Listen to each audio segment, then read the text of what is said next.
संयुक्त राष्ट्र में एक बार फिर भारत ने पाकिस्तान को जमकर फटकार लगाई। दरअसल पाकिस्तान ने यूएन में इस्लामोफोबिया से लड़ने के लिए एक प्रस्ताव को पेश किया। यूएन में आए इस प्रस्ताव पर भारत समेत 44 सदस्यों ने मतदान नहीं किया। भारत ने इसका कारण बताते हुए कहा कि वो इस्लामोफोबिया के खिलाफ है, लेकिन आज के समय में ये धार्मिक फोबिया में बदल गया है। फोबिया अब अब्राहिम धर्मों के खिलाफ भी होता है और दूसरे धर्मों के खिलाफ भी होता है। आपको एक रिपोर्ट दिखाते हैं।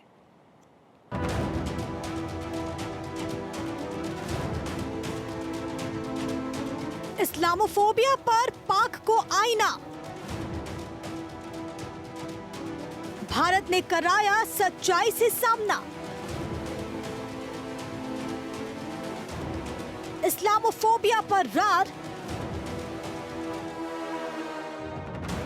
भारत की पाक को फटकार। इंटरनेशनल बेइज्जती कराने वाला पाकिस्तान एक बार फिर से जलील हुआ है। एक बार फिर संयुक्त राष्ट्र में पाकिस्तान को भारत ने जमकर फटकार लगाई। दरअसल पाकिस्तान इस्लामोफोबिया पर यूएन में ज्ञान दे रहा था। बारूद की अटारी पर बैठा पाकिस्तान धर्म के नाम पर यूएन में धंधेबाजी कर रहा था और दुनिया में इस्लामोफोबिया का प्रोपेगेंडा खड़ा कर रहा था। पाकिस्तान यूएन में इस्लामोफोबिया को लेकर प्रस्ताव लाया। पाकिस्तान के इस्लामोफोबिया वाले प्रस्ताव का भारत ने न सिर्फ विरोध किया, बल्कि पाकिस्तान को बताया कि हर धर्म को समान नजर से देखना चाहिए और धार्मिक भय की व्यापकता को स्वीकार करना चाहिए। चीन की तरफ से समर्थित इस प्रस्ताव पर बोलते हुए संयुक्त राष्ट्र में भारत के प्रतिनिधि ने कहा कि सिर्फ एक धर्म के बजाय हिंदू, बौद्ध, सिख और बाकी धर्मों के खिलाफ हो रही हिंसा या भेदभाव को भी स्वीकार किया जाना चाहिए। इस दौरान जब पाकिस्तान के दूत ने अयोध्या में स्थित राम मंदिर का जिक्र किया तो भारत ने कड़ी आपत्ति जताई। दरअसल 15 मार्च को 193 सदस्यीय महासभा ने पाकिस्तान की ओर से पेश किए गए प्रस्ताव इस्लामोफोबिया से निपटने के उपाय को मंजूरी दी। 115 देशों ने प्रस्ताव के पक्ष में मतदान किया, जो बिना किसी विरोध के पारित हुआ, जबकि कई देशों ने दूरी बनाई।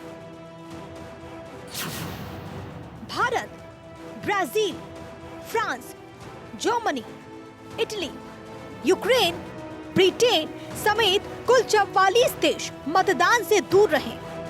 संयुक्त राष्ट्र में भारत के स्थायी प्रतिनिधि राजदूत रुचिरा कंबोज ने यहूदी विरोध, ईसाई फोबिया और इस्लामोफोबिया से प्रेरित सभी कृत्यों की निंदा की। उन्होंने कहा कि कंबोज ने भारत का पक्ष रखते हुए कहा कि इस्लामोफोबिया का मुद्दा बेहद अहम है, लेकिन हमें ये मानना चाहिए कि दूसरे धर्म भी भेदभाव और हिंसा का सामना कर रहे हैं। दूसरे धर्मों के सामने आने वाली समान चुनौतियों को नजरअंदाज करके सिर्फ इस्लामोफोबिया से निपटने के लिए लड़ना बेहतर बात नहीं है, जो असमानता का भाव पैदा करता है। I will state that India stands against all forms of religiophobia, be it anti-Semitism, Christianophobia, Islamophobia, as we stand against all anti-Hindu, anti-Buddhist and anti-Sikh sentiments. इसके अलावा उन्होंने कहा कि दुनिया में 1.2 अरब से ज्यादा हिंदू धर्म को मानने वाले 53 करोड़ 50 लाख बौद्ध धर्म और 3 करोड़ सिख धर्म के लोग सभी धार्मिक फोबिया की चुनौतियों का सामना कर रहे हैं। अब वक्त आ गया है कि हम एक धर्म के बजाय सभी धर्मों के प्रति धार्मिक फोबिया को स्वीकारें। In our world today, we are confronted with escalating geopolitical tensions and unequal developments, resulting in a concerning rise in intolerance, discrimination, and violence based on religion or belief. India, as a proud champion of pluralism, firmly upholds the principle of equal protection and promotion of all religions and all faiths. इस दौरान महासभा में पाकिस्तान के दूत मुनीर अकरम ने अयोध्या में राम मंदिर प्राण प्रतिष्ठा समारोह और नागरिकता संशोधन अधिनियम CAA का जिक्र किया। इस पर आपत्ति जताते हुए रुचिरा कंबोज ने कहा कि मेरे देश से संबंधित मामलों पर इस प्रतिनिधि मंडल के सीमित और गुमराह दृष्टिकोण से रूबरू होना वास्तव में दुर्भाग्यपूर्ण है।